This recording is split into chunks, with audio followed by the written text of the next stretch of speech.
This might be Texby going down here, which is bad news for rank 55 because he's the one clearing all of those condies. He's going to be able to get back straight up onto his feet though, the second I say it. And they are going to, I mean, he's still being focused on down. Definitely the point that they're trying to bully here. They're trying to finish off this kill, but so far the Vapor Form going all the way over towards his teammates. The res comes out. Beautiful play coming out from rank 55. Honey and Scovo might not be so lucky because Scovo, who's been dropped into downstate, going to be able to get his Vapor Form off, and the res might just come out, but Darker though dropped into downstate. Honey is incredibly low, and this is bad news for Purple Noise right now, but Darker's going to be going down, as is Honey. See that Time Warp coming out as well. Xenonix uses that. Can they take advantage? They do! Syndrome gets into the downstate as well. We need to see that he is executed indeed. And that's, again, another considerable win for more guns on this map. If they get their kills and the decap here, they could take over. We've got 10 seconds left. We're going to see 2 downs. That's another 10 points here. That's going to put them at about 1 point below. They've got to finish. We've got 6 and they need to finish it. But look at the altar. Is it going to get decapped as well? And Romd, oh no! It's over! Orange Logo, take it! This could be what more Guns N' Roses need, but they've only got 50 seconds left to do it, and they've got 40 points to gain. Sin goes down, the Execute going to come through. The Keep might just be captured here, and they're only 30 points away now. There's only 20 seconds left. Frostball has gone down as well, as they're 1v1ing over on the boss. This is a massive boss kill. So Blue team get it! They got it! Push it! And they've got the cap as well! They're 10 seconds away! Oh my god, they need a decap mid! They've got a kill as well! They've 2 cap! They've got it! Oh they're my 20 god! points ahead! More Guns N' Roses have taken the victory! But they are wiping up on this node at the moment. Andrew Rev coming from the respawn. Karam downstated as well. The prototype respawning. They need to spread this out, or they need to regroup, because 240 points almost come onto the board, and Andrew Rev going down is going to be the end and the beginning again of this free cap coming out from TCG. Cap at the midpoint. The Abjured are up 7 points right here. It might be a little bit more once the kill comes out onto Bob. Urantian looking for a decap here. We saw a portal actually back to the windmill. This is so close. Marvin's under so much pressure. Look at the condies taking on him. Yeah, he's able to mitigate it with resistance, but will it be Look at the resistance on him, though. Gets the mantra off and gets his heal off. Even so, now it looks like Happy Kid might be taken down. Sunfish is taken down. Might be a 2-man wipe. Mimes in the area trying to go in for it, but the stomp on the Sunfish is going to happen. Pushes off Q-Hoo,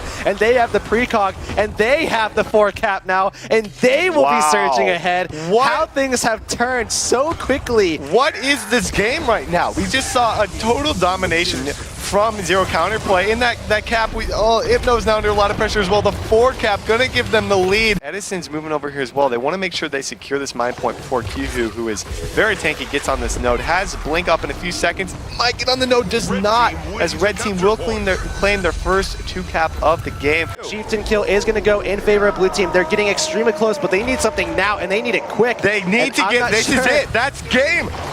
What is this? Easy peasy, lemon squeezy. Upsetting, I want to say upsetting Zero counterplay. Payoff is going to get this free quickness stomp onto him, and they are surging ahead in points. Apex Prime is starting to crumble right here. And I'm not exactly sure I don't even understand how this is going in favor of Never Lucky. Never Lucky, who has been struggling for the past 2 weeks, who coming into this match today probably had little to no hope whatsoever against the undefeated Apex Prime, who are being 2 capped and a decap now coming out, as Quilja is going to be taken out over at the mansion. Bayov going to get this stomp as well. I think they are starting to like this new lineup.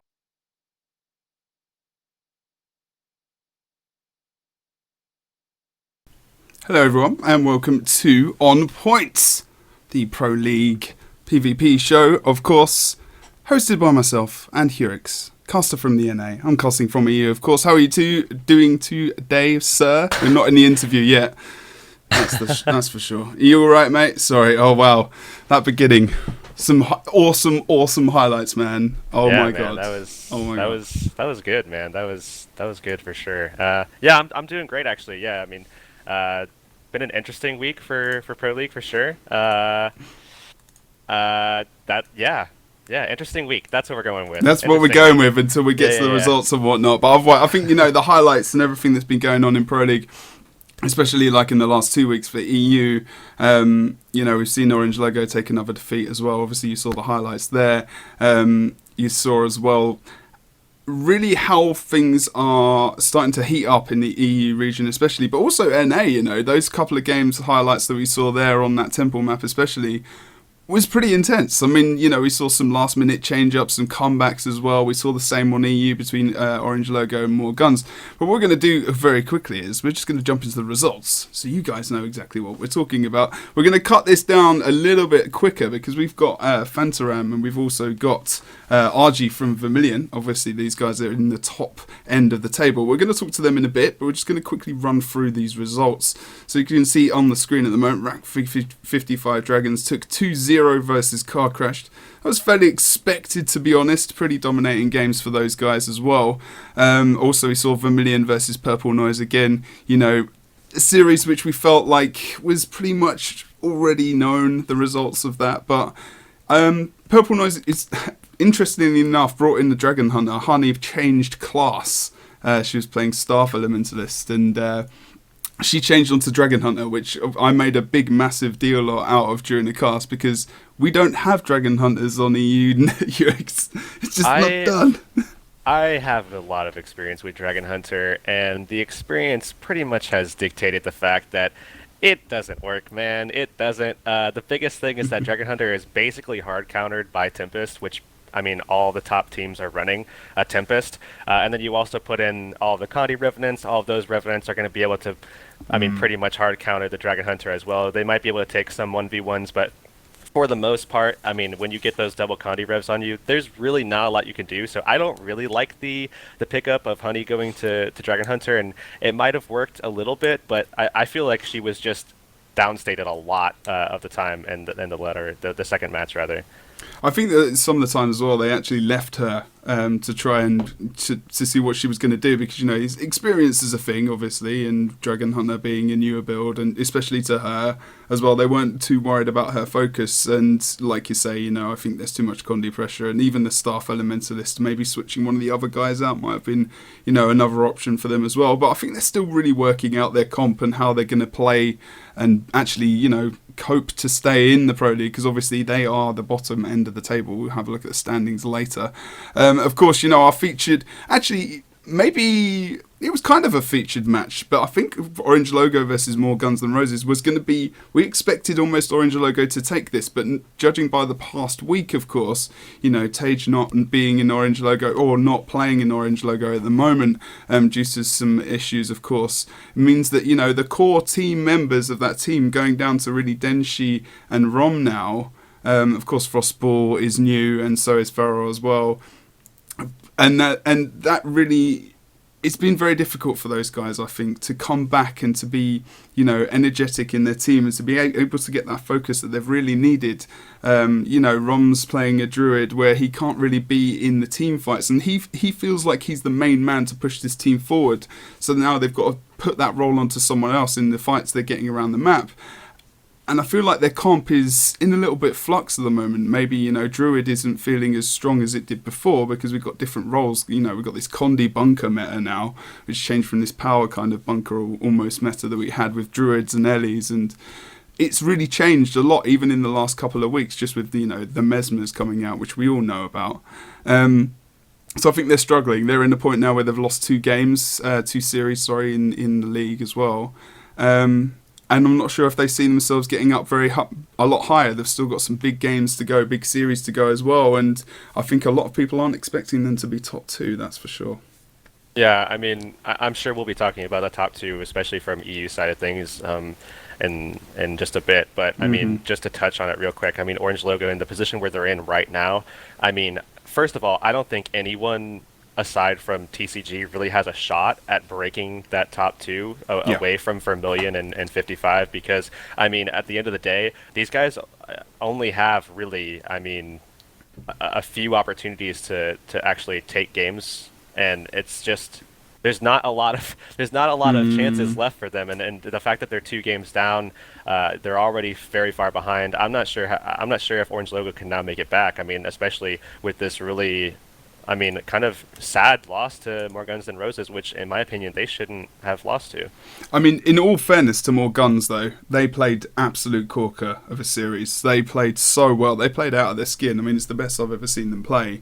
And some of their decisions of rotations, like their rotational play or movement around the map, I will say, more than rotations as well, was kind of exemplary, actually. There was quite a few moments where they really did, they kind of thwarted the movement of Orange Logo. They were able to sustain, and actually in the second map, Orange Logo decided to put Denshi from Ellie onto Revenant and then put Sin back onto NG.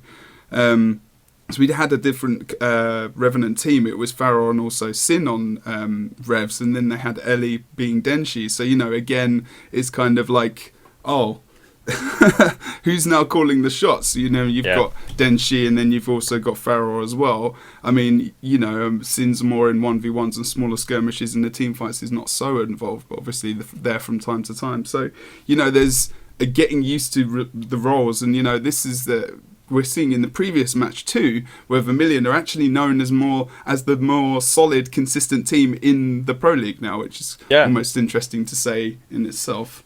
I would say that in terms of, I mean, certainly in terms of how they play and their roles and how everything has kind of transcended the current meta, I think that they've been the most consistent. I mean, Rank 55 has done a great job of maintaining and adapting for sure. And I mean, their score shows that, and their projections for the rest of the season shows that.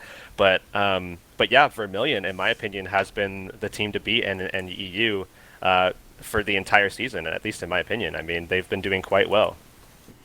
So what we're going to do is we're going to quickly go on to then TCG versus Chaotic. You know, Chaotic are having they're having more issues than anyone at the moment. They're dropping members left, right and centre. You know, Farrell's gone to Orange Logo now as well, but still obviously he's not going on to a winning team there. Maybe a stronger, you know, reputation, but as in terms of comps, you know, I think we're seeing a couple of teams having a few issues, you know, obviously something similar to a couple of NA teams, but TCG really not having much of a problem with Chaotic Contingency, consistently getting free caps, ending games very quickly. It almost felt like they had something to do, actually, that night.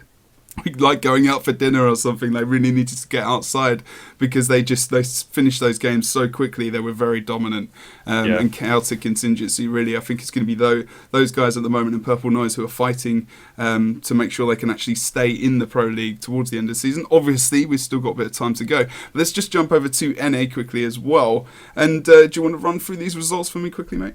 Yeah, absolutely, man. So, of course, first setup we had were Absurd versus Final Form. Final Form actually did quite well in that first matchup on Kylo, actually, but they were able to kind of do basically just kind of like stall out every area of the map for quite a long time, but eventually, I mean, Absurd had been stacking up kills for so long. They've been able to figure out means to take down these bunker mesmers, the Tempests, the Revenants, all that kind of stuff. They've found ways to do that even with a Thief in their composition, and as such, they took the first game kind of just barely, but then the next map, Temple of the Silent Storm, they just absolutely just dominated them on that one. The next matchup, they are good on that map, man. I swear, even in World Tournament Series, those guys, you know, we didn't think they would win versus TCG on that map with the comp, you know, but I think they can always pull out some surprises. Ever since Boston, man, I swear the loss of World Tournament Series for the Abjured in Boston was one of the best things that could have happened to that team. They've definitely come back a lot stronger, for sure. Oh, yeah. But and I mean, they've been getting stronger ever since, and a lot of people are kind of unsure about how the Absurd would be playing in this season, because ever since Heart of Thorns, people were saying maybe there was some rockiness, but I mean, I think that they've proven completely otherwise at this stage of the game, that there is absolutely no rockiness to the Absurd at all. But going forward into other the next than rock match, and roll, my friend,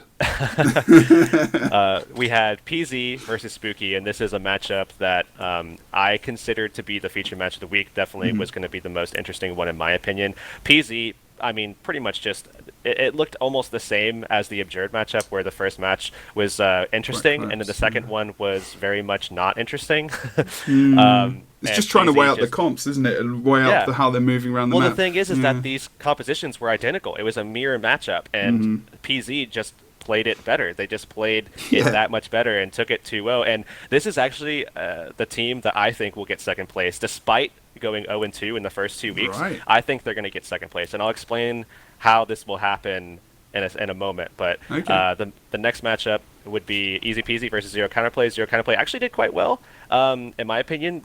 I mean, this is a team that kind of everybody is assuming would go winless for the entire season and be the last place team, and so far they are. But despite that, I mean, they did quite well versus Easy Peasy, and Easy Peasy now is going to be sitting and I believe actually tied for second place at 2-1, so they're looking quite well for themselves. They made a comp adjustment and they've held on somehow, and unfortunately for them though, in the coming weeks have some very hard matches. Next week they have the Absurd, so not sure how long that's going to last for them. So but match 4, this was the most interesting one in terms of kind of where teams were and where teams are now, because Never Lucky was a team that hadn't won yet.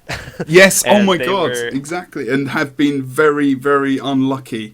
Please. Yeah, Never Lucky, exactly, yes. But now now their name is okay. Everything is fine now because, this result versus Apex Prime is like one of the best results they could have wished for, right? And now they're kind of also showing how Apex Prime was it. I mean, first of all, they were a team that was 2-0, and now 2-1. They're still looking very good for the rest of the season. But they're showing now that that Apex might need to change a couple things around, because they found ways and kind of exploited these vulnerabilities of Apex Prime having that Necromancer and that Dragon Hunter in their composition, and how there are counters to that. There are ways to get around that. The Condi Revs are pretty good at taking out the Necro, and Tempest is extremely solid against all the Dragon Hunters. If you rotate those guys effectively, then you can take those victories, and Never Lucky did just that. So Apex, in my opinion, is going to be in a spot, I mean, going forward, where they need to definitely consider making some adjustments, looking at the way that they rotate, or even their composition entirely. So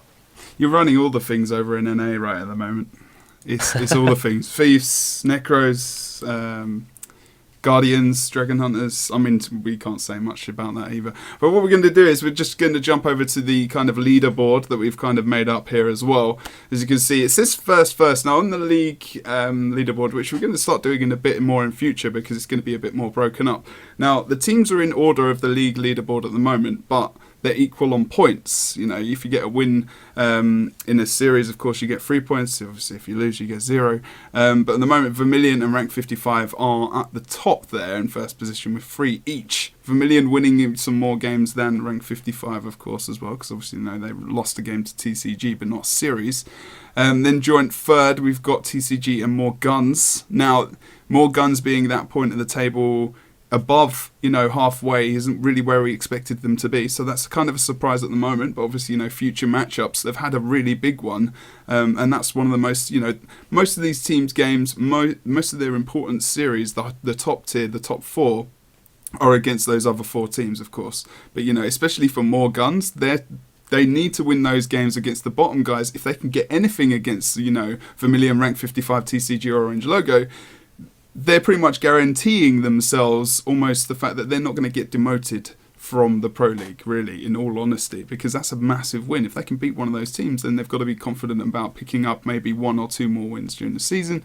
And then, of course, we've got Orange Logo and Car Crash down in 5th.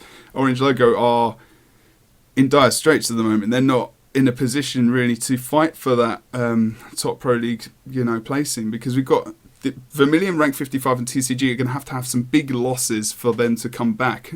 But, Orange Logo are still very influential on who goes through to the finals as well. Yep, absolutely. And, I mean, it's honestly going to come down, in my opinion, to those top 5 teams and their performance. And More Guns Than Roses has a shot, but I mean, they just have too many hard teams ahead of them, in my opinion, that they're going to be ending up. I mean, unless they really just come through and upset everyone, I don't see them as a team that's going to be in that top 2. However, Orange Logo is in a position, like you said, where they can decide kind of who they want to be in that top 2. And I don't think that they're going to be in the top 2, but like just having that power of deciding who goes to top 2 is definitely something that's kind of interesting, because Vermilion and Rank 55 right now have 2 of the same opponents going forward in the next coming weeks. They're both going to be facing More Guns Than Roses and Chaotic Continuity, two teams, in my opinion, that these guys should beat. I mean, I don't see More Guns N' Roses taking an upset on them like they did Orange Logo, where they kind of just barely slipped by Orange Logo. Yeah. I mean, Vermilion and 55 are playing. They're playing some of the best higher Guild caliber. Wars. Yeah, they're playing the best Guild Wars 2 they've ever played.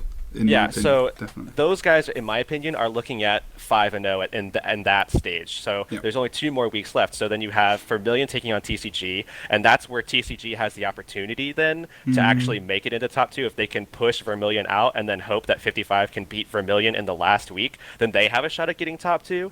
And then 55 then has to take on RNG, and RNG then has an opportunity to put the nail in the coffin on 55, where if Vermilion takes that, then could see potentially TCG going forward as well. But it'll be kind of interesting to see where things pan out. And if it winds up that Vermilion and Rank 55 then go completely lossless until to week 7, then you have the second to last match for EU for the regular season, where these two teams could potentially be 6-0 and going up to see who's going to wind up being first place. I mean, granted, both of these teams, if at that stage they're sitting at 6-0, I mean, those are the top 2 teams. Like, those are definitely the top 2 teams. But it'll be interesting to see where those teams collide on that week 7 for sure. Yeah, it's an epic week, like you said. You know, Orange Logo versus TCG and Vermilion versus Rank 55, and the other series there as well. Looks like, you know, it's a very good matchup actually, because that day, that play day 7, could really be determining who is going not only for top 2,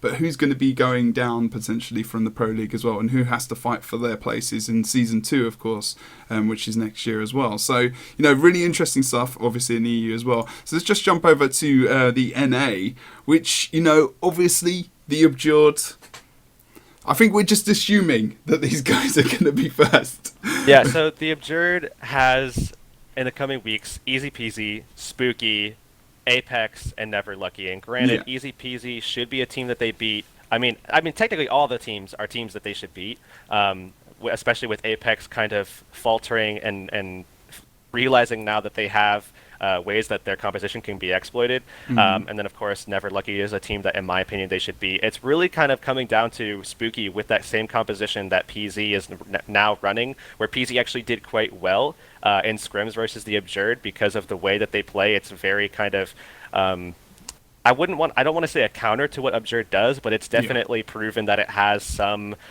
beneficial assets, I would say, and taking on a team like the Abjured. So it really kind of comes down to if Spooky can take this one, which will be 2 weeks from now after the game next week versus Easy Peasy. But I mean, Abjured, in my opinion, is probably going to wind up being 7-0 at the end of the season. And then looking down the line, Apex Prime, Spooky tied for second with Easy Peasy. And then PZ and 5th place tied with Final Form, Never Lucky, and of course 8th place going to Zero Counterplay. But PZ is a team I think that everybody should be looking out for. And I said this actually during the qualifiers, I believe. I even sent a tweet out, and I was saying, you know, this is a team that people need to look out for in the Pro League. They're just barreling through the qualifiers and everything like that. And I still think that that is the case to this day, because, and I'll kind of explain it right now, where this team is 1-2. However, the Abjured, I mean, like, looking at the other teams that are tied for second place, Easy Peasy is going to be taking a loss probably to Abjured just next week. I mean, or this coming Monday. Spooky then has to go up against the Abjured. I mean, if Spooky can beat the Abjured, Spooky's in it, second place. I have to say, hands down. It's whoever, if the Abjured get defeated, like, whoever defeats them is probably, you know, that likelihood is that they will be second, like you say. Yeah, because everybody at this point That's has been looking at Abjured as like a free, like their loss. Like, if they can eliminate that loss, they're already going to be that much farther ahead of everyone. But in my opinion, I'm not sure how Spooky stacks up with the Abjured. We'll have to see what they do this week and then preparing then for the Abjured. But I think the Abjured would take that. So they'll be sitting on 2 losses. Easy Peasy will be sitting on 2 losses. Apex still has to take on the Abjured on week 6. They'll be sitting at 2 losses at the bare minimum. So then you have this team PZ who's sitting on 2 losses now, but they have games against Never Lucky, which in my opinion they should win. Final Form, which in my opinion they should win. Zero Counterplay, which I think everyone thinks that they should win, and then Easy Peasy, which I think they should win. So I mean, you're technically talking about teams that are Zero. I mean, that game's going to be good. Surely the Easy Peasy, Lemon Squeezy, Team PZ. Well, so many PZs. Okay. It could be interesting, but I think PZ is just they're too strong of a team. I think that PZ is honestly I think that Team PZ is the second place team. However, since they dropped that game to Apex, it has kind of pushed them into a position where now they have to go and contend with a lot of these teams who are at the end of the season, potentially going to be sitting on 2 wins, and it's going to come down to that tiebreaker potentially. But I think PZ will end the season at 5-2. I think the Absurd will end the season at 7-0, and I think Spooky could potentially end the season at 5-2. So it could come down to that tiebreaker of PZ versus Spooky, which PZ won, and they'll be going second place. Okay. So, lots of it is very close over in the NA at the moment, but like you say, maybe there's some predetermined stuff that we can maybe even look at next week, because next week obviously will be our last show before Christmas. But what we're going to do is now, because it's Christmas, we'll give you some presents. Presents of players. We've got presents of players. We've got Fantaram, and we've also got RG. Fantaram, of course, playing for the Abjured. If you don't know who he is, then you have been hiding somewhere, and you are probably not ever watching PvP on Twitch. And we've also got RG as well, of course, coming from Vermilion. So this is going to be interesting. Hopefully we've got them both in the area as well, and they can hear me talking. Yes! Yo. Hello. Look at that seamlessness. Until I talked about it, it was okay. So thanks for joining us, guys. Really appreciate you coming along. Fantaram, of course, and RG. We always want to try and get someone from the EU and from the NA, of course, giving different views, because there are things which, even though we've got similar compositions, builds are slightly different. Obviously, we've got, different classes being played, like Dragon Hunters, Thieves on the Abjured, of course, like Heurix said earlier, which was, being the top team and having a thief in your side as well. Whereas if you're in PvP leagues and you get a thief in your team at the moment, you're kind of a little bit sad. But otherwise, what I was going to ask you as the first question is a really basic, easy one. But the Pro League is obviously new to Guild Wars 2.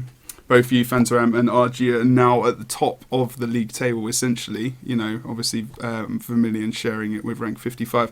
Just asking you, Fantaram, first of all, how do you feel about being in the Pro League and your current position as top of the league as well? Oh, we feel really good about where we are, obviously. Mm-hmm. But we have some pretty tough matches as far as what's coming up, like Spooky and Apex, I guess, are our next big matches that we have to work on winning. But we have a whole 4-week break until then, so it's tons of time to practice and figure things out. So who knows what could happen after that. And you guys actually have PZ that you can practice with, so that will be really good going up against Spooky, who runs the same composition, and then of course going up against Apex, where PZ has a lot of practice with Apex because they lost to him already. Yeah. PZ is definitely our main scrim partner, I guess, at this point, and we're happy about that. We're pretty good friends too, both teams, so good stuff. That's cool. Okay, RG, how about you, sir? If you're here, hopefully. Yeah, I'm here. Good man. Did you hear that? Do you want me to repeat that question, or? Yeah, please. Okay, no worries. How do you feel? How do you and the guys in Vermilion feel about being top of the league at the moment? I know you're sharing it with rank 55, but being in that position and winning the games and the series that you have so far. Well, of course, you might be rank 1 now, but the thing is, there are many more matches coming up, which will be really hard. Tough ones, so, too. even though we are rank 1 now, I don't really think we should be too happy, since only the end result really matters, not the result you're having mid-season, I guess. I mean, you guys have more guns than roses and chaotic contingency. I mean, I'm not sure if I was in your position, if I would be too uncomfortable about those matchups, but of course, TCG is probably the one that I would be most concerned about, because, I mean, that will kind of determine whether or not you really need to be afraid of that matchup versus 55 in Week 7. I mean, if you win against TCG, then guaranteed you're top 2, you're going to the season finals. But, I mean, how do you kind of feel about that matchup versus TCG? Because in my opinion, that's the big matchup for your team that you guys need to be concerned about. I think TCG and 55 can't be taken lightly, so both of those 2 matches we will take very serious. Of course, if we win one of those, then we are already secured to be in the top 2. Yep. 100. Well, but, yes, definitely. Yeah. But still, I mean, obviously, you guys all have a lot of respect for each other, but you have no illusions of the actual, the rest of the league is going to be tough. Even though, and like Fantaram said as well, even though the Abjured are pretty much undefeated, a game here and there, they're still not, taking anything for granted. Still, obviously, being very, very serious and very respectful, and obviously, things going well for both of you guys. So, congratulations to where you are at the moment. Heurix had a question, a general question as well. Yeah. No? Oh, okay. So we'll do that question now. We're treading on thin ice here. Okay. I wanna say we're treading on thin ice, but we're gonna try to be the term I'm looking for. We're gonna try to be as safe as humanly possible with this question. So right now, and right now, this question is kind of catered to you, Argy, and it'll kind of move over to Fanaram once you answer. The top 4 teams in EU, the team that actually upset Orange Logo is included in this, 55, TCG, Vermilion, More Guns N' Roses, all running the same comp right now. That is Tempest, Revenant, Bunker Mesmer, and a Scrapper. What makes this, in your opinion, the composition that is the absolute best? And moreover, what is the importance of taking team fights and kind of designing your composition around those team fights over taking smaller skirmishes and having more rotation, which is what Abjured is doing to currently dominate NA? Here's the thing. I think that having a comp that is so heavily based on team fights is really good, because then I would say that you can easily take any team fight there is and don't really have to bail off it, because your builds don't work for that team fight. In a situation where you guys might get stalled out, because I mean, while you guys do still have that double Revenant, you still do have the damage that comes out of air overload, and obviously the ensuing pretty much perma pressure that can come from Tempest, as well as the damage coming from Scrapper. I mean, you guys still do have a decent amount of damage, but say you get stalled out. What kind of things do you guys have planned in those situations where, I mean, you guys aren't necessarily built for rotations in the same vein as some of these NA teams? I mean, what happens if you get stalled out? What happens if you go up against a team that's running 2 Mesmer, 3 Revenant? What happens if you guys go up against a team that's just playing very, very slowly? I mean, how do you get the upper hand in that situation? Well, the thing is that, for example, let's say people run double Mesmer. What you will try to do is you will try to make a really big team fight with those 2 Mesmers, because be frank, 2 Mesmers and 1 big team fight, a really bad idea. Yeah, because if you're in a team fight versus Mesmer and Tempest, you're gonna lose, guaranteed. I can bet anything on that matchup. In a 4v4 situation, let's say double Revenant and double Bunker Mesmer versus double Revenant and Bunker Mesmer Tempest, you're gonna lose that matchup, just because the Tempest has so much healing output that you're just gonna get out-sustained. Also, what I would like to say is that double Revenant is a rotational beast, so you don't really have to play that team fight scenario if you don't really feel comfortable with it. I think Zuik was a perfect example this past week, actually, of that. Like, permanently fighting Rom on Mansion and in different situations. He was always in the right place. Like, I mean, I think I was talking to Freylina or someone, and they said, Zuik carried quite hard, but, so that build kind of it's very mobile, that in that assassin stance, you've got so much mobility to really get to where you need to get to very, very quickly. And when you're trying to rotate with a druid, if he's not going to be able to chase either, Rom, so he can rotate from mid to close very, very quickly. That port up towards the midpoint, towards the clock tower from the base level outside is ridiculous. It's so good. And when you're running that druid, it's very slow in comparison. So he was able to be very, very mobile between those points. Even if he had lost out, he could have gone back to mid and they could have won before people had got back in there. So, what you're saying about Rev is so true. This is why, 2 Revenants are so extremely powerful at the moment. And you can almost see if a team other than maybe the Abjured, if they're not running 2 Revenants, they might actually get defeated. Orange runs a Druid, which is basic. Druid right now is the strongest only one class. The only thing that can actually fight through it on point is a Revenant, and Zurich kind of plays this Bonker Revenant with Wanderers. So I guess he That's was right. smart in that sense that he just took any one-on-one versus Rom, made them completely useless. It was basically denying Rom of his role, which was really essential for that win that That's Guns N' Roses took from Orange. That's a very good point about the rune. Yes, because actually. About Amulet, sorry. they knew that Rom was gonna push far all day Yeah. and win that setup matchup. Sorry, and they were just smart enough. Hey, Zuri, go like more bunker than damage. Install that while we win team fights. You know, like they had two options: either play rotational game or play that team fight game. So yeah, they were confident in their own ability, played those team fight games, and yeah, I took that win surprisingly. I was very surprised as well when I saw Guns N' Roses take that win from Orange. It was, I think, like you say, it was surprising. They played very well. I think they deserved it for sure. So let's go on to Fantaram, who's been patient. Hello. And so similar question to him, I guess, as well. Yeah, Or do you want to rephrase? I actually have a very specific question for Fanaram. Okay.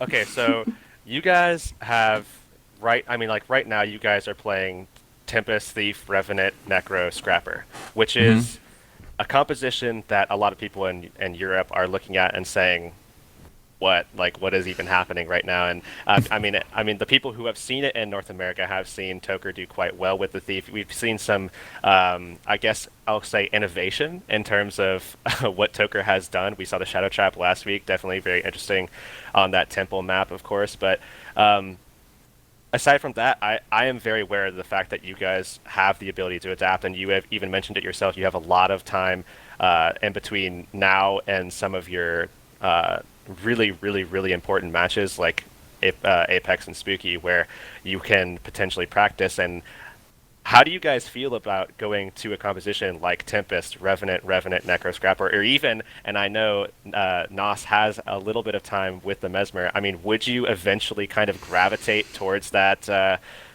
EU sort of meta, or are you guys trying to kind of do something a little bit differently? Well, I mean, the way I look at it is I look at the EU meta, and it actually looks fun. And then I look at, like, Bunker Mesmer over on Nene, and it doesn't look fun at all. So I really hope that we can, like, kind of try, like, the EU sort of comps and, like, figure it out and, like, see if that actually beats Bunker Mesmer comps. But it's really up in the air. Like, I don't think EU actually has experience against Bunker Mesmer comps at all, so they don't know exactly what it's about. Like, Argy's talking about how they just get in a team fight and then win it. But something that the Bunker Mesmer comp can do is, like, they always put Bunker Mesmer on far. He makes a portal, runs to middle, and then, like, they can port 2 DPS far, or even just one person, even 1 DPS to cap it if the other person follows the Bunker Mesmer to middle. And win that fight while they have 3 bunkers middle, and even if the enemy team has 5 people middle, they're not going to be able to kill these bunkers. So while they're 5v3ing the middle, they can take outers. Like, it's just a huge rotation game. But like I said, I don't know exactly how that's going to work out. Like, we want to try to beat the, like, PZ comp, basically, with whatever. Can you do me one favour very quickly? Can you explain the difference between NA Bunker Mesmer and EU Bunker Mesmer? Because in the chat, people are a little bit confused. There are some big differences, but Fanta's probably the best person to explain this, to be honest, because he fights against it. NA calls it, like, Well Mesmer and Bunker Mesmer. Bunker Mesmer essentially is full resing power with a portal and just meant to survive.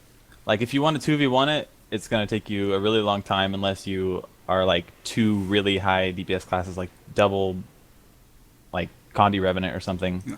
But either way, it's usually never efficient to 2v1 it, because you'll lose the rest of the map while you're 2v1 it. Like, the 4v3 is going to end before you end the 2v1, and then you're going to have 1 death on a Bunker Mesmer, and they're going to kill your whole team. So that's, like, really hard to deal with. So basically they just go far. If their team is having trouble middle, they put a portal down and then run to middle and res everything. And then if there's, like, low DPS, they can put the portal down and portal the DPS to far, and they stay middle and just bunker the team fight. So it just becomes about these huge rotations. I would say, and not like, about, like, winning fights exactly. I would say build-wise, a lot more emphasis on mantras and even now glamours as well, with null field and time warp being introduced, as opposed to, I mean, I know you're going to talk about it in a second, but like the wells and stuff like that. But and then a little bit more emphasis on the rotations, like you were saying, with the portals, as opposed to winning the team fights. But yeah, that's what I would say. And that NA the is game kind of about. becomes so slow-paced when they take like all these bunkers that they have time to like just put portals down and run somewhere and like make the perfect rotations. So it's a little different, but we hope we can come up with something to beat it. And as far as like Necro and Thief goes, I do feel like Necro is pretty weak, but people like really underestimate Thief. Like you were talking about how if you get a Thief in Pro League, like you're like, oh no, this is bad. But if I get Toker on my team in Pro League, I'm like, this is amazing. Oh no, when I said that, I mean leagues in the game. Oh, okay, yeah, that's what I mean. Yeah. Like, But if I get even Toker on my that, team yeah. in leagues, it's awesome. Yeah. Well, he, like, obviously, he's I've a pulled man Toker beyond ton on himself. Condi Revenant, and he's really good at it. Toker is And there's just even like Necros like in league true. that I'm It's true. happy to get on my team. Yeah. But like Necro just gets trained down by Revenants really easily, and you have to like babysit it, and like they like Nos We gets see it. trained down by some Revenants, and we like go and kill the Revenants that are on him. The other people just come in and res because like everything gets rezzed in this meta, like just rezzing. There's I mean, Radiant revivals and all that stuff. You make the good point about the Necro because we're seeing it on EU as well. But like in the past weeks, we've seen Posey on Car Crash being switched out for Blackjack on different occasions. You know, Posey plays Necro. Necro's being dropped for Revenants is like almost that's Condi wise. That's moved to Revenant feels like they're more mobile. They've got more evades. They've got more Condi pressure as well, survivability and whatnot. The power, rezzing power as well. It's like almost an obvious choice for a lot of teams to switch out from that Necro and change it either to a Revenant or bring a sub in or whatever. So it's difficult to play. And I think obviously when we're talking about thieves and warriors and whatever, there's a difference between the high end top tier meta of what you guys are playing, and then in the leagues where I'm playing, for example. And not to insult myself, but maybe that was. But you could still, guys, play what you want at the end of the day, have fun. But obviously, in the top tier, there is a lot weaker classes. But I'm interested to see what happens in the finals, for example. What Nos is going to play, actually. I think we're all assuming that the Abjurd are going to get there. That's not a stupid assumption. But I think he's going to be playing Necro. I think he's there's gonna be a playing chance we could play Necro. There's a chance we could play He's not Thief gonna get also, that but far. like we'll see. We'll see. okay. I Well, think- We're gonna wait be and trying see. out a ton of things over break, so. I think the Condi ref meta playing Necro is really hard. Really, really hard. So I'm Yeah. really kind of surprised. I mean, curious how he will manage. Yeah, definitely against like conditioned Revenant, of course, it becomes a little bit of a struggle to kind of rotate, because at any point those Revenants could just jump on you in between a point. You're stuck out by yourself, and 99 times out of 100 you're going to lose that fight. But something that I kind of am interested in, and this is something that is completely theoretical. I mean, I have no idea what's going on at all. But let's say, for instance, I mean, during this hiatus, we have a four weeks off, essentially, between now and the next match. Let's say, for instance, I'm just going to throw it out there, Precog is nerfed, Condition Revenant is no longer good, for whatever reason. Let's say something happens between now and then, there's a fix. Do you guys There's some think bugs that could make Malix not as good, for sure. yeah, I mean, like being able to not abuse the way that you can abuse Malix with the legend swapping at the last second, or just pulsing it all the time to get the burns, all that kind of stuff.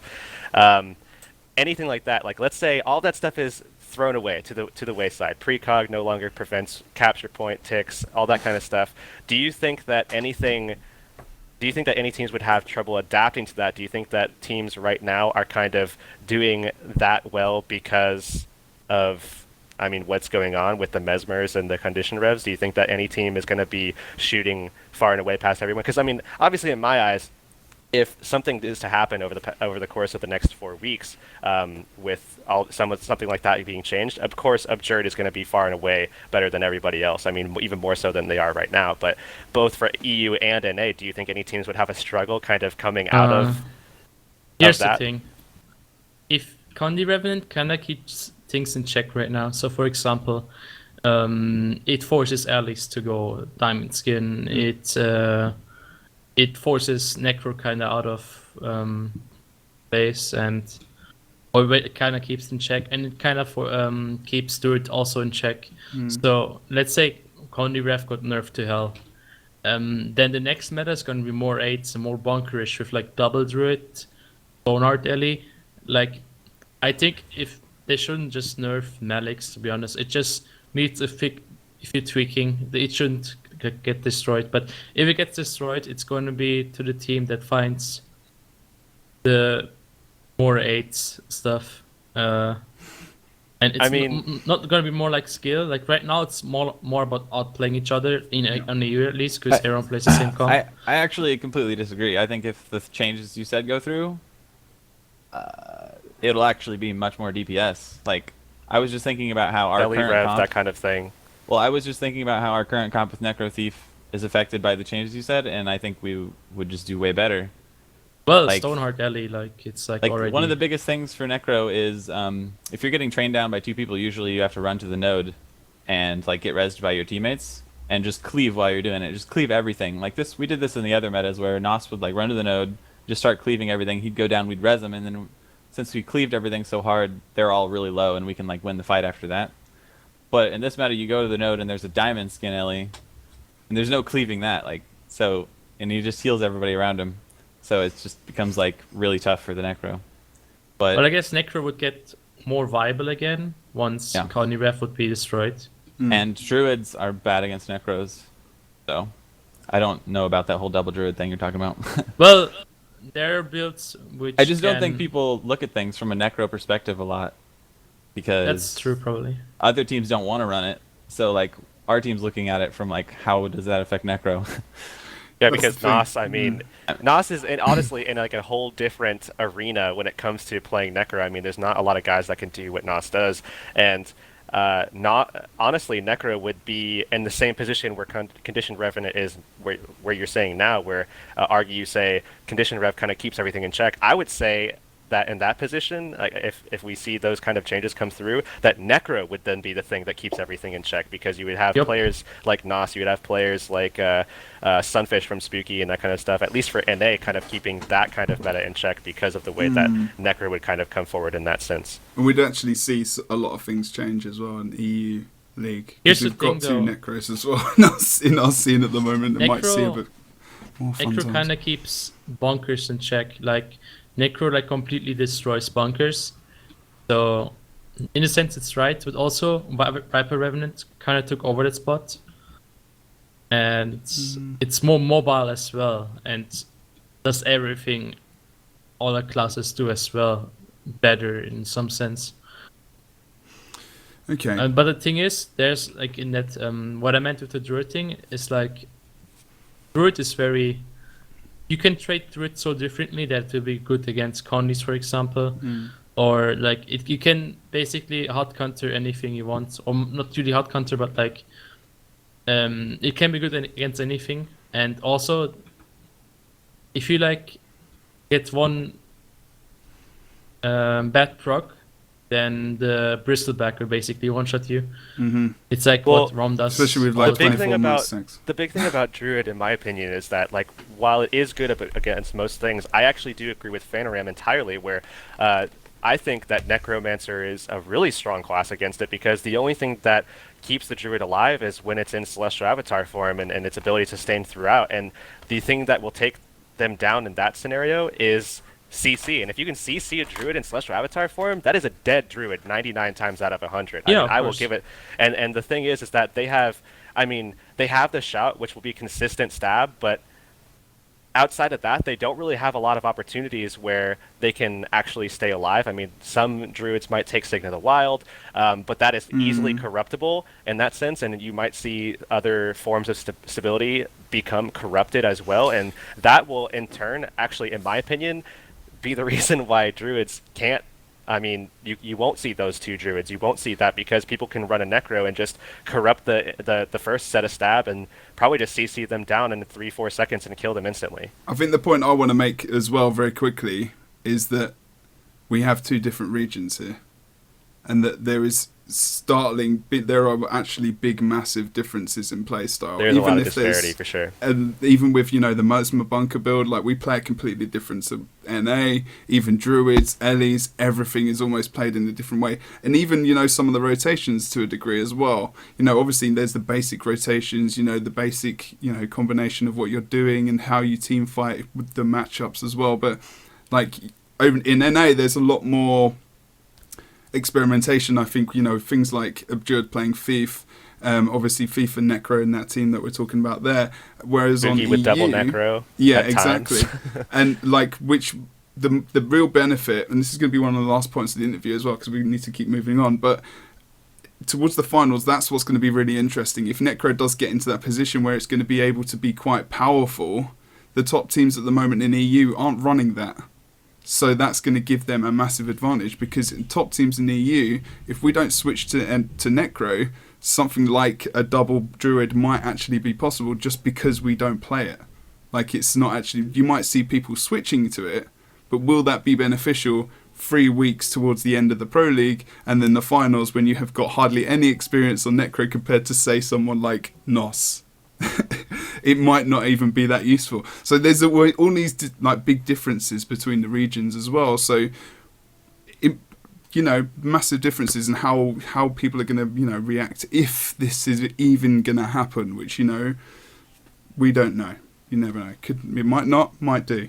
But it's always good to look at these things. Otherwise, we are going to run quickly through I love this discussion though, Fanta and RG. This is good stuff because it's nice to see the different views in the different regions as well. So big respect for that. We are going to have a quick look at the preview for each of the EU and NA. So me and RG didn't tell you we were going to do this actually, mate. Sorry. We're going to have a look at the matchups this week in week 4 of the EU. So our first match is yourselves versus More Guns Than Roses. How are you feeling about this matchup, by the way? Well, at first it was like, okay, another face roll match. But when I saw that they beat Orange, I don't want to take them too lightly. So we will, of course, try 100%. And I'm not going to... You can't give anything away. Yeah, but I think we're still going to win, though. But it's not going to be something like we did to Purple Noise, like...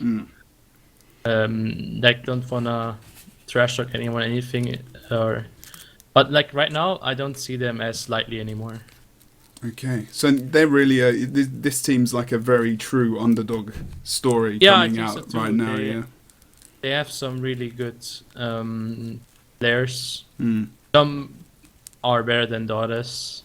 Yeah, but they have other room for improvement, and if they are consistent, I think they can be also one of the top teams. That's so important. Consistency and, being part of a core group of people, which is why, going to say it again, the Abjurd has been so strong for so long and the EU doesn't have that anymore other than you guys. And you haven't been together for as long as the Abjurd, but I think, you're getting to that spot where it really, really, really helps. You get 1 or 2 people who are just coming into a new, like a team. It's very difficult. That's a very nice phone ring someone has. I think it was the... I saw Fanta laughing, so I'm not sure if it was... I think it might have been the ice cream truck, man. That was... Sorry, guys. I'm going to cancel the stream. Ice cream, Ben and Jerry's. I don't know. Anyway, not sponsored by those guys, so we'll shut up. Next match, Rank 55 versus Chaotic Contingency. I mean... There doesn't need to be something said about it. Like, Chaotic Contingency had some drama going, like far left or orange, and I think they are thinking of taking some other guy now. I don't know if I'm allowed to say it, but he's one of those underdogs as well. So maybe he will play on Monday. Maybe it can like mix some things up, but. It's already kind of set in stone who's going to win, I think. Okay, awesome. So, Orange Logo versus Purple Noise. Again, another one of those series, could maybe. Be interesting. Like, Pharaoh is, of course, new. But I think Orange is still going to win. They are suffering, though, at the moment, aren't they? Of course, having they a are lot of issues. Yeah. undeniable. But it's probably not enough of an issue to take a defeat to Purple Noise. And I don't want to sound harsh to those guys, because those guys, they're top players, top guys as well, but they need that time to get that cohesion, that synergy as a team, and getting to know each other and their play style and how their comp's going to evolve in the future for them to have that experience to beat a team like Orange Logo in the first place. I also respect them as well. Yeah. That that team literally got created like 1 week before Yeah. Pro League, I think. I'm not that It sure. was on the qualifier, the day before the qualifiers, I think. Oh or yeah, something, exactly. Something like that. And they managed to qualify, so props to them, I guess. Yeah, Tage as well.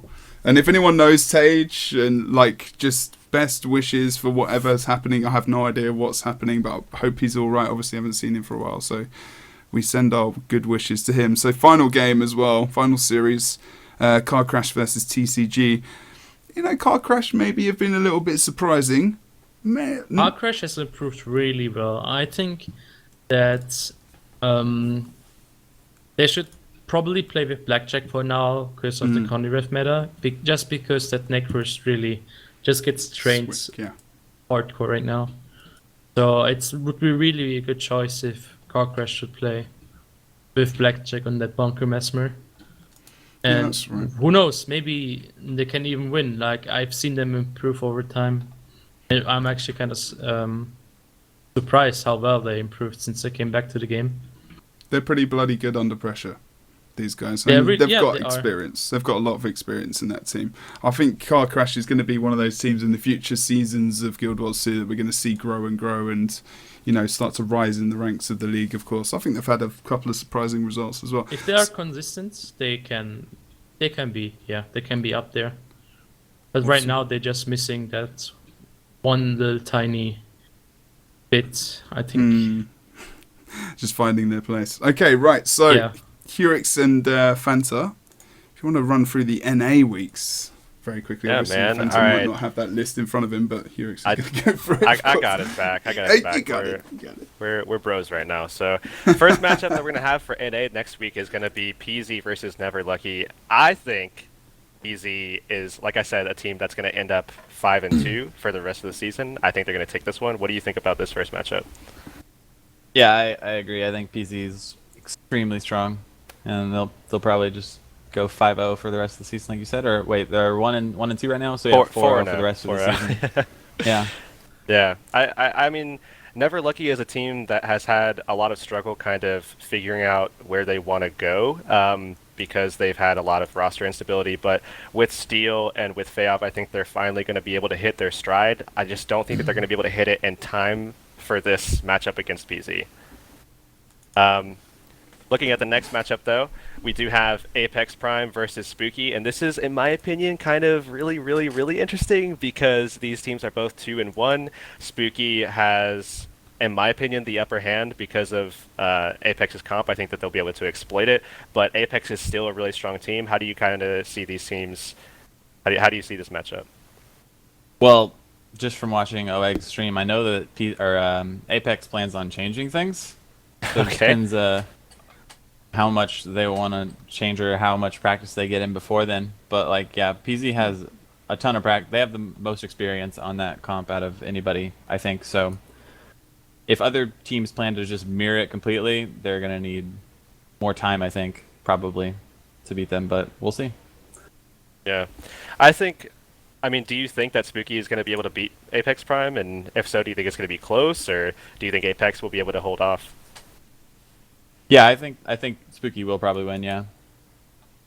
All right.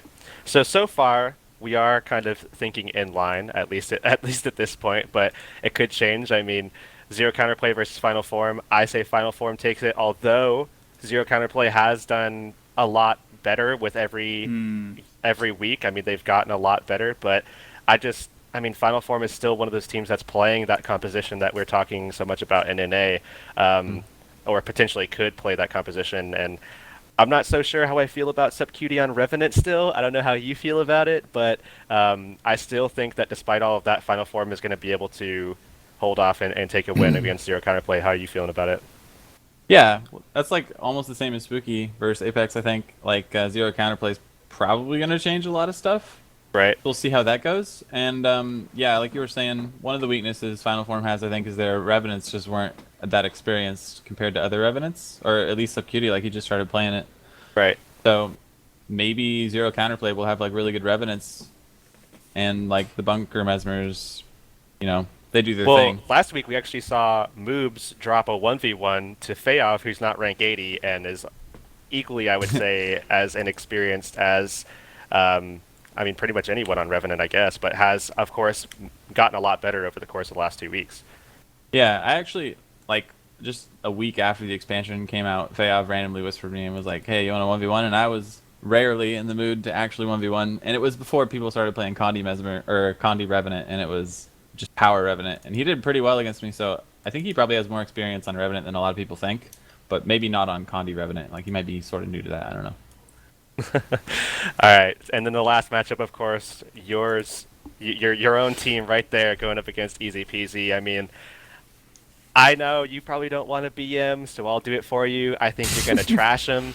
So do you think that anything would change? Do you want to go ahead and in front of everybody agree with me that you think that you're going to be throwing Easy Peasy in the dumpster? Do you think that maybe they have a little bit of a shot or something? Or are they going to get buried? I mean, you never know. Yeah, a little bit of that OS berry. Yeah. I mean, yeah, we probably will. Who knows, maybe our team wants to try something new and we just, like, completely flop. All right. So I'll go ahead and mark that under you agree with me entirely. And move on, I guess. I think most people probably could. Okay, so that's pretty much it. That is it for On Point this week. Obviously, you know, we've had this week of games. We only have Monday to go before the Christmas break as well, of course. You'll get to see these fine fellas in action, so make sure you come to twitch.tv/GuildWars2. It's going to be 6 PM GMT over on this channel right here. So if you're not following, make sure you do that right away, because you'll get notified of that, of course. It's 5 PM Pacific time, right? Yep. I don't know. So yeah, make sure, obviously there's blog posts, there's Twitter, there's everything like that. I want to say thank you to Fantaram and RG again, you know, last minute asking these guys to come on. We really appreciate your insight and talking to you guys, because there's just so much that we can talk about, and you guys are in the scene and you're playing, and we appreciate you being in that position and giving us good stuff to watch every week. No problem. So really, no really problem. appreciate that. Obviously Heurix as well, my fellow co-host. And we'll say goodbye for today. And make sure you follow Fantaram as well. You can see his Twitter below. When RG gets one, we'll push that out there as well. Get on make sure Twitter, you follow. man. You and Levin. What's up with EU? Get It's on Twitter, EU, boys. I don't know. Get on Twitter, man. We can There's DM just each no other love. weird stuff, man. What the fuck? Pictures of shovels or something. Different Yeah, design on we me. can get sloths. We can get sloths. Just like spam at each other, man. It'll be real weird, man, for sure. One day I'm just going to do a show on my channel when we just talk random stuff. all I have night. a lesson Twitter as well. It was like, follow me. I'm like, They would. This is the thing. This is the thing that everyone in chat needs to realise, that, you know, Guild Wars 2 is in a place where we're growing, you know, as an online community, and PvP's going up, and it's only going to get better with Season 2 and World Championships. So make sure you tune in on Monday. We'll be here for one more show next week as well before Christmas. If you're not here and you're going to see family or something, I'm so sorry that you're missing all the action. But anyway, we'll see you in the future. Take care.